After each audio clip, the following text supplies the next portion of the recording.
आते जाते बाबा तुमको प्रणाम करूं, जो मेरे लायक हो कुछ ऐसा काम करूं।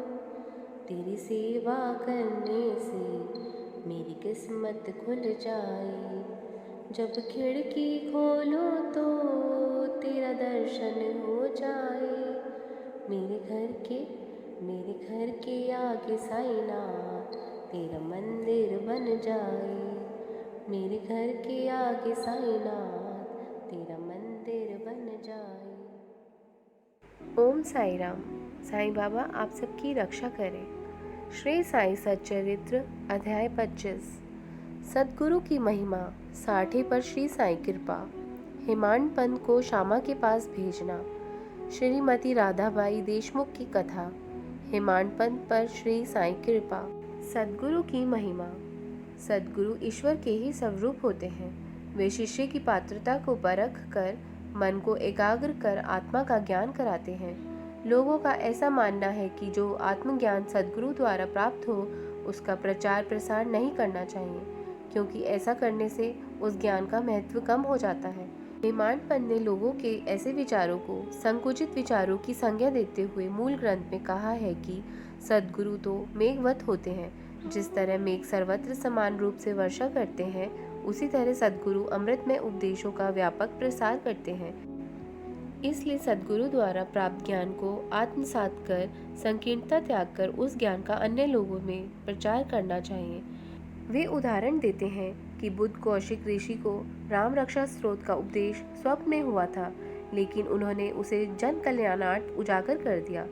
सद्गुरु श्री साईं बाबा जन कल्याणार्थ ही उपदेश दिया करते थे। उनकी उपदेश पद्धति गुप्त नहीं थी।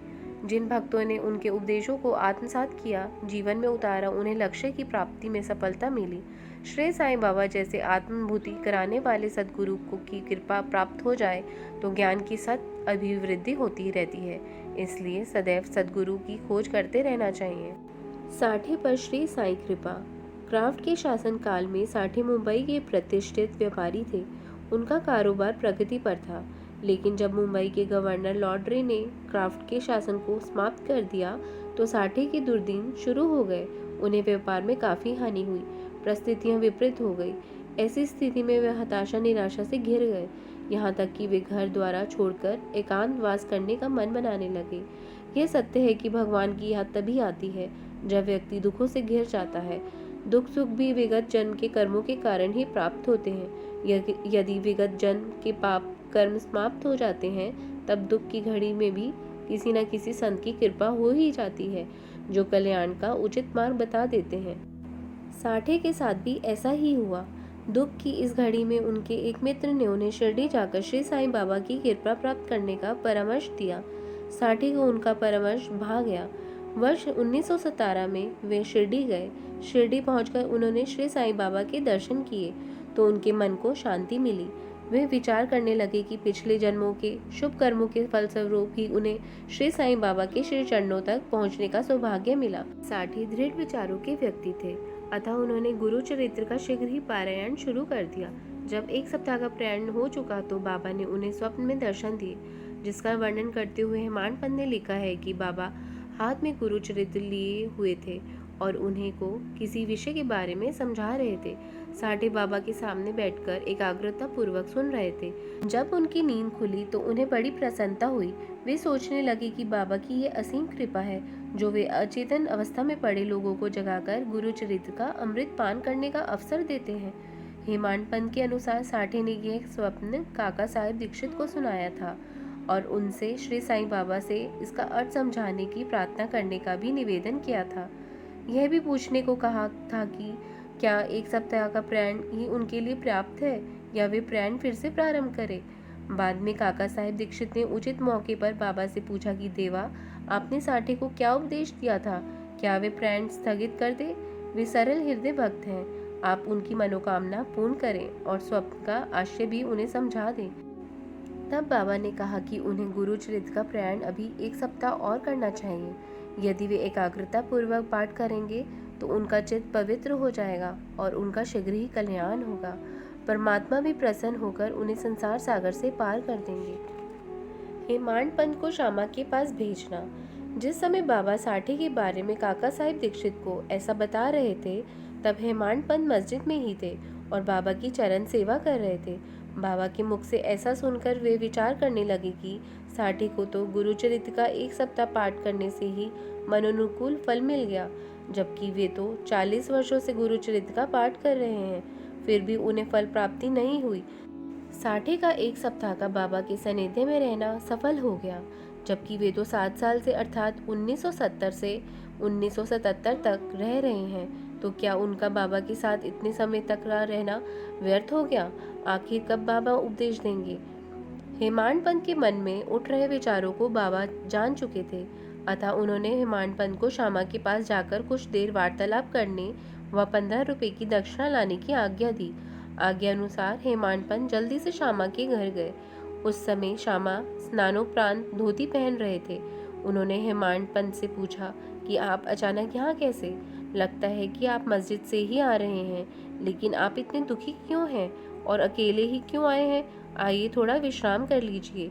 जब तक मैं पूजनादि से निर्वृत्त हो लूँ, तब तक आप पान आदि का सेवन कर लें, फिर हम वार्तालाप करेंगे। ऐसा कह श्यामा भीतर के कक्ष में चले गए। हेमांड पंत दलान में बैठे थे, तभी उनकी नज़र खिड़की में रखी नाथ भागवत पर पड़ी। यह श्रीमद् भागवत पुराण के 11वें स्कंद की मराठी भाषा में की हुई टीका है, जिसकी टीका एकांत नाथ जी ने की थी। बापू साहेब जोग व काका साहेब दीक्षित भी शिरडी में नित्य ही भावार्थ दीपिका या ज्ञानेश्वरी का पाठ किया करते थे। ज्ञानेश्वर श्रीमद् भगवत गीता की मराठी टीका है, जिसमें श्री कृष्ण अर्जुन संवाद का वर्णन है, जबकि नाथ भागवत में श्री कृष्ण अर्जुन संवाद का वर्णन है। एक नाथ का महाग्रंथ भावार्थ रामायण है। जोग व दीक्षित इन तीनों की ग्रंथों का नित्य पाठ करते हैं। बाबा से जब भक्त कोई प्रश्न पूछने आते थे, तो वे उन्हें संक्षिप्त सा उत्तर दे दिया करते थे। कभी उपरोक्त वर्णित ग्रंथों का पाठ करने को कहते थे। ग्रंथों में उनके प्रश्नों के उत्तर उन्हें मिल जाया करते थे। स्वयं हेमांड पंत भी नित्य नाथ भागवत के कुछ अंशों को पढ़ा करते थे, लेकिन आज उन्होंने पाठ अधूरा छोड़ दिया था। जब उन्होंने नाथ भागवत को उठा देखा, तो यह देखकर वे आश्चर्यचकित रह गए कि ग्रंथ खोलते ही उनके सामने वही पृष्ठ आया जो उन्होंने अधूरा छोड़ दिया था।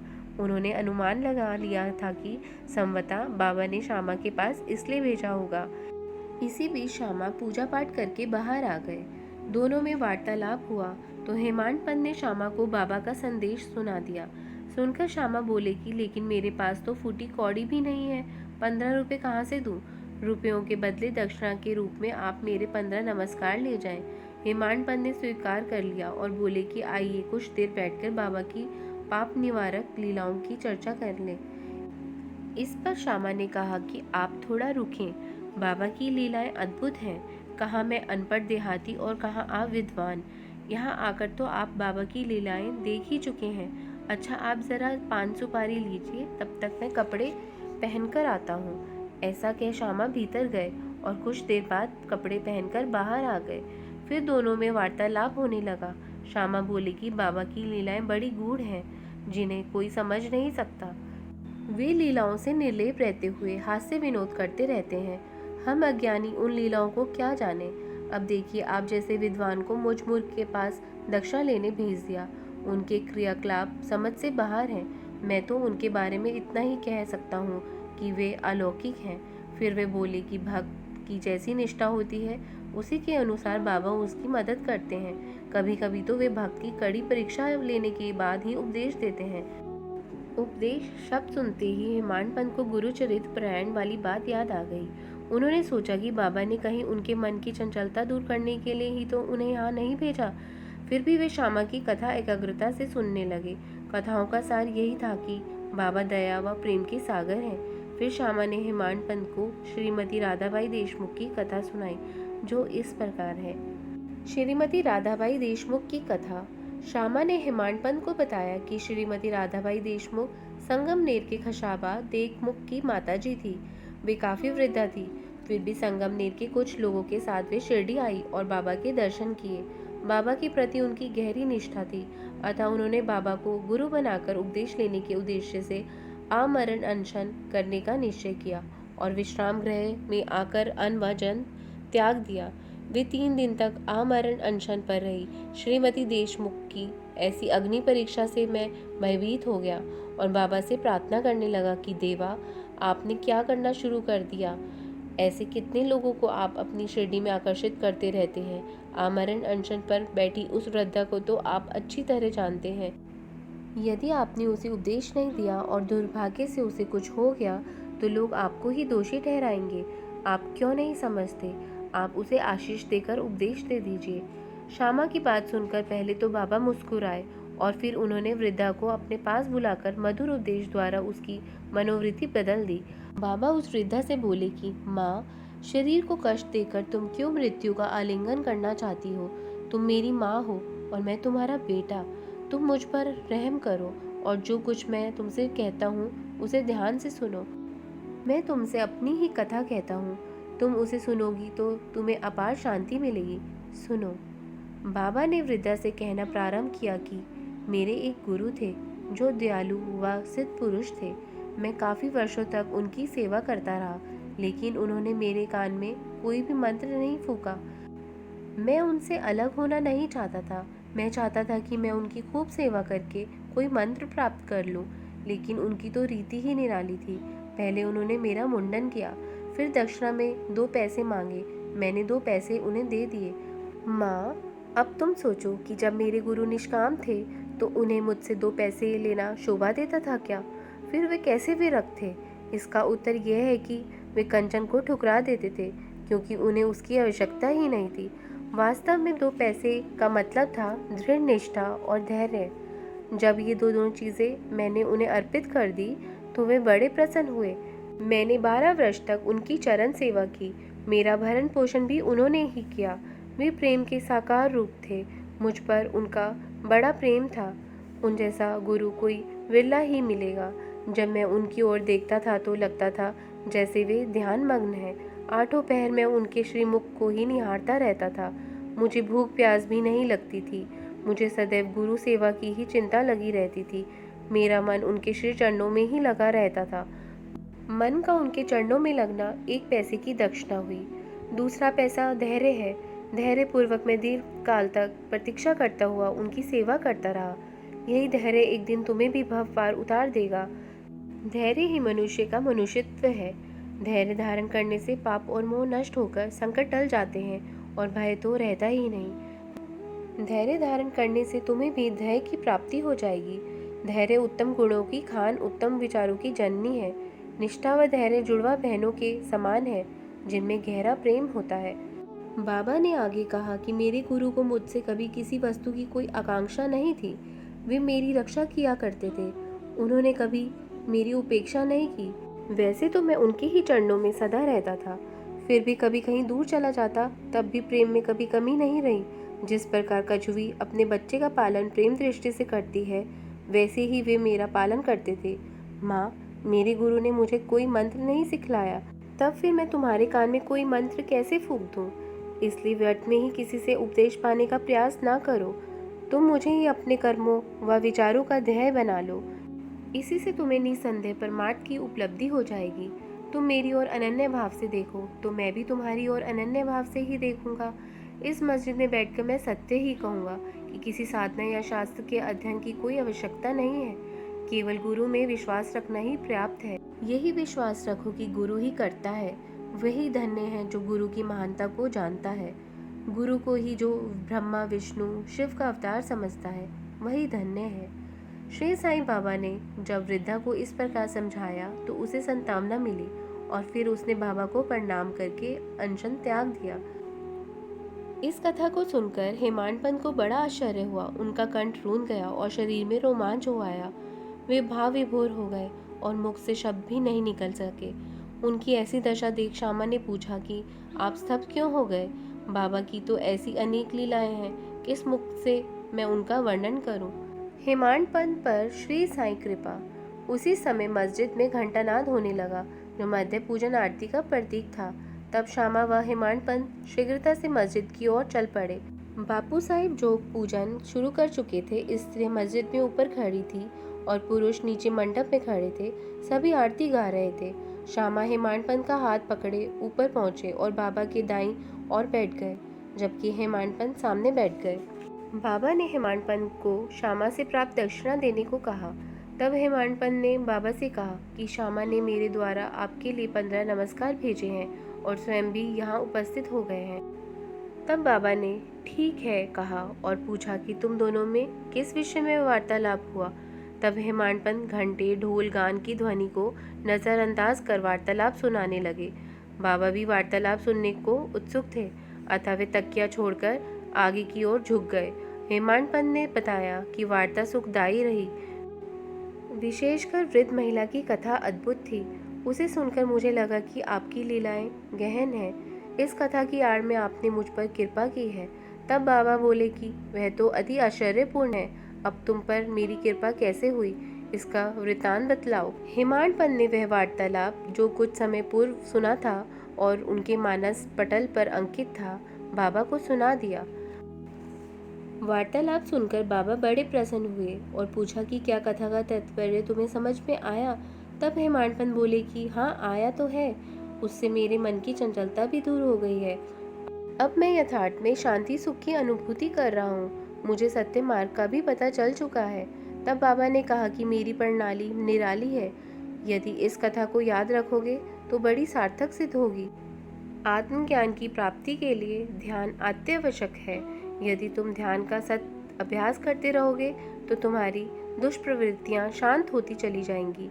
तुम आसक्ति को त्याग कर सदैव ईश्वर का ध्यान करो। वही ईश्वर सभी प्राणियों में व्याप्त है।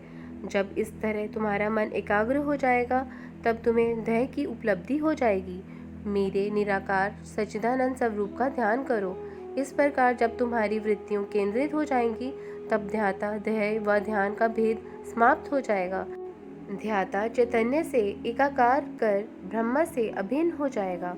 गुरु व शिष्य का संबंध कछुई और उसके बच्चे जैसा है। जिस तरह कछुई नदी तट पर रहती है और उसके बच्चे दूसरे तट पर रहते हैं, फिर भी वह प्रेम दृष्टि से उनका पालन पोषण करती रहती है। वह अपने बच्चों को ना तो दूध पिलाती है और ना ही हृदय से लगाकर रखती है। बच्चे भी माँ का ही स्मरण करते रहते हैं। कछुई की प्रेम दृष्टि ही उनके लिए अमृत तुल्य आहार है। बाबा ने जब ये अंतिम शब्द कहे तब आरती समाप्त हो गई और भक्त ऊंचे स्वर में श्री सच्चिदानंद सद्गुरु श्री साईनाथ महाराज की जय बोलने लगे। आरती समाप्ति के बाद प्रसाद वितरण हुआ और तब बापू साहेब जोग ने सदैव की भांति आगे बढ़कर बाबा को प्रणाम किया और बाबा की मिश्री का प्रसाद दिया। बाबा ने वह मिश्री हेमाडपंत को देते हुए कहा कि यदि तुम इस कथा को अच्छी तरह सदैव ही याद रखोगे तो तुम्हारी भी स्थिति इस मिश्री की तरह मधुर हो जाएगी और सभी कामनाएं पूर्ण होकर सुख की प्राप्ति होगी। बाद में हेमाडपंत ने बाबा को साष्टांग प्रणाम कर प्रार्थना की कि प्रभु, इसी तरह आप दया करके मुझ पर कृपा करते रहें। बाबा ने कहा कि इन कथाओं का श्रवण कर नित्य मनन निध्यासन कर तत्व को ग्रहण करोगे तो तुम्हें सदैव ईश्वर का ध्यान स्मरण बना रहेगा और ईश्वर स्वयं तुम्हारे सामने अपने स्वरूप को प्रकट कर देगा। ओम साई नमो नमः। ओम साई राम। ओम साई राम। कोई गलती हुई हो तो मुझे क्षमा करिए। अगर आपने मेरा चैनल अब तक सब्सक्राइब नहीं किया है, प्लीज़ सब्सक्राइब करिए। और अब हम कल अध्याय 26 का अध्ययन करेंगे। ओम साई राम।